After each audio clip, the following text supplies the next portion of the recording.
Welcome to the Coast to Coast podcast, brought to you by Play Picks and the Lines, coming to you from the West Coast and flying solo today. Josh Lander, Nate Weitzer is out traipsing the country, climbing some mountains, scaling everything he's looking forward to this summer as my man gets away for a bit. And we are jumping into the NBA Finals as the matchup is set. We've got the Bucks and the Suns. Game one in Phoenix. We'll get into all the lines. Obviously, the dominating storyline is the health of Giannis Antetokounmpo's knee after that hyperextension that we saw in Game 5 in the last series against the Hawks. So we'll go ahead and see what's going to happen in this one. It's going to be a huge impact whether or not Giannis plays. That is going to be really what I think the series really, depends upon. Is if he plays, I really like the Bucks with a healthy Giannis. We don't know if he's how hobbled he'll be if and probably when he does come back in the series. So we'll jump into all of those storylines and everything, looking at the series odds as well. As always, though, if you still need a FanDuel or DraftKings account, make sure you head to fdpicks.com or dkpicks.com. Find all those listings in your area for these NBA Finals, and make sure to like and subscribe to that page. Jump in the comments. Going to just jump off the top of the show here and give you the gift card opportunity, as I'm going to be talking a bit about Chris Paul and what we can expect from the point god in the NBA Finals for his first time ever. So let's go ahead and make that gift card prop for this game one. His points, rebounds, assists combined.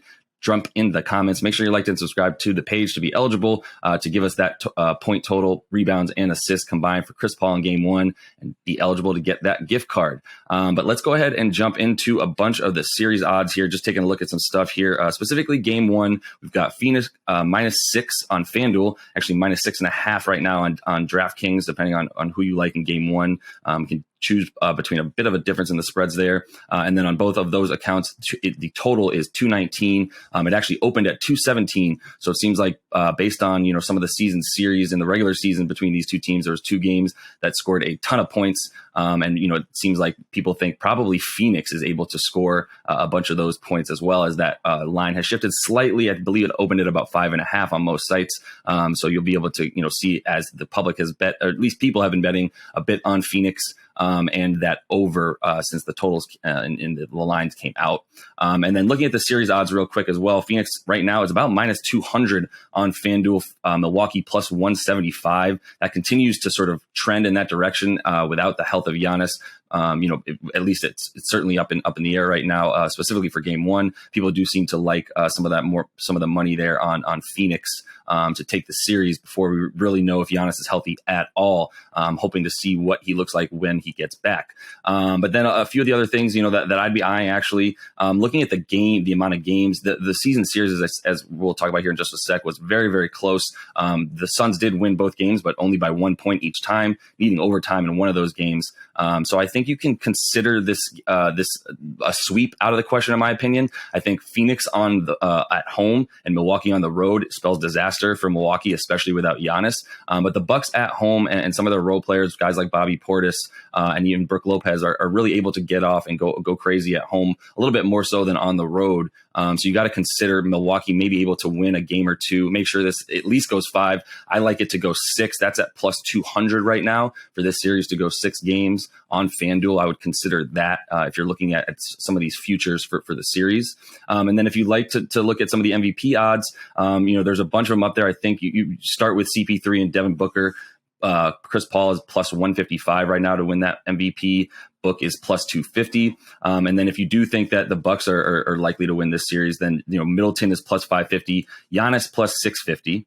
Which is very interesting considering his health, as we said. And then Drew Holiday would be +750. Honestly, between Drew and Middleton, if you like the Bucks to win this series, I would consider Drew Holiday a little bit more important. He was able to maintain some consistency, or at least in the game that he did play against Phoenix, he went off for about 33 points and had a really, really good game there.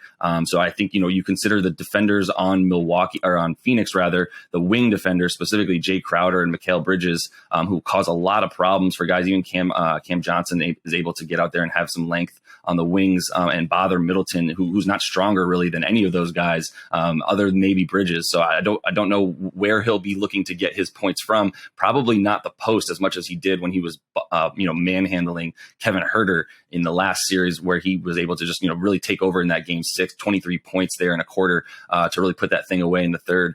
And it was predominantly him out muscling the smaller Atlanta Hawks defenders who tried to guard him and couldn't do so. I don't think that he'll be as successful in this series. As we said in this regular season, it was 2-0 Phoenix, won both games by 1 point, but Giannis was unstoppable. There was zero answers for him on Phoenix's side. He averaged 40 points, 9.5 boards, 3.5 assists in those 2 games. He shot 60% from the field combined in both those games. And most impressively was he went 26 of 31 from the free throw line in 2 games against Phoenix.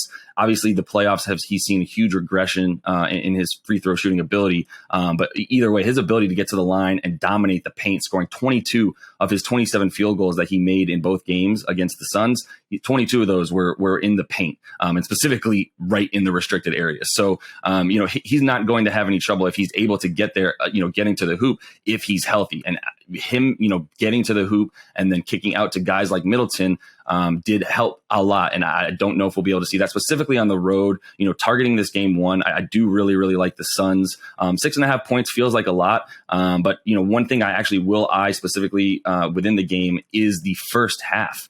Some really impressive numbers for the Suns in the first half.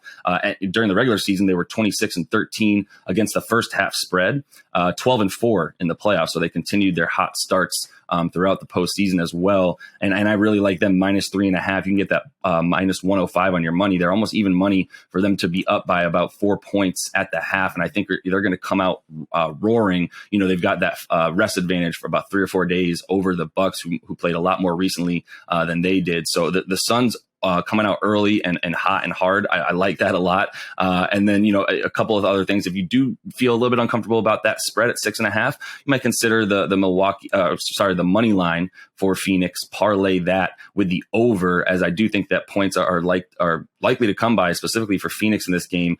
Plus 152 on FanDuel feels like a really good bet, for a simple parlay, just the money line for the Suns, as well as a victory, as well as them getting over there. So feel really good about that. And then, their points as well, 112.5 right now is the line, specifically the total for Phoenix. And I think that they will get over that. I think they're going to come out really, strong, like I said, and be able to put up a really nice solid first half and then continue to be able to get enough points to get themselves over 112.5 in this game. And then looking at some of the matchups, as we said, from that regular season, Chris Paul averaged 25 and 10 in this series.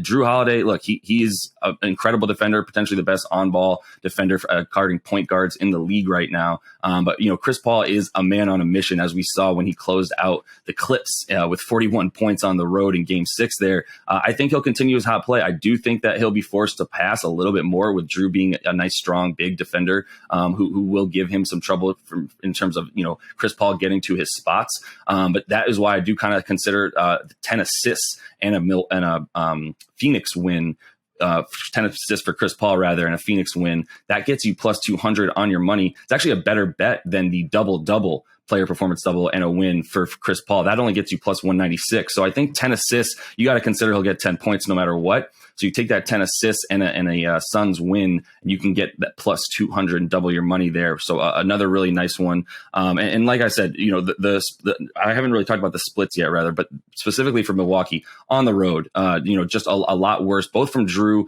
and from Chris Middleton on offense. They combine for about 6 points less on the road in these playoffs than they do at home. They also shoot much worse, 6 percentage points, both of them worse from the field on the road than they do at home in these playoffs.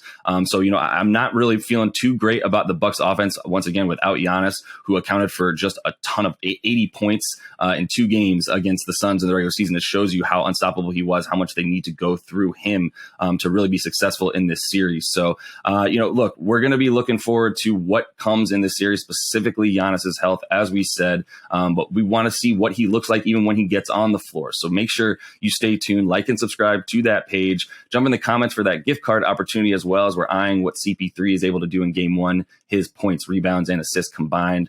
throw that in the comments, what you think it'll be, and we'll get the gift card out to whomever is able to guess that correctly. We'll be back with another show as we roll on here in these NBA finals. This is all that we have left, so let's make the best of it. And until we are back, happy betting.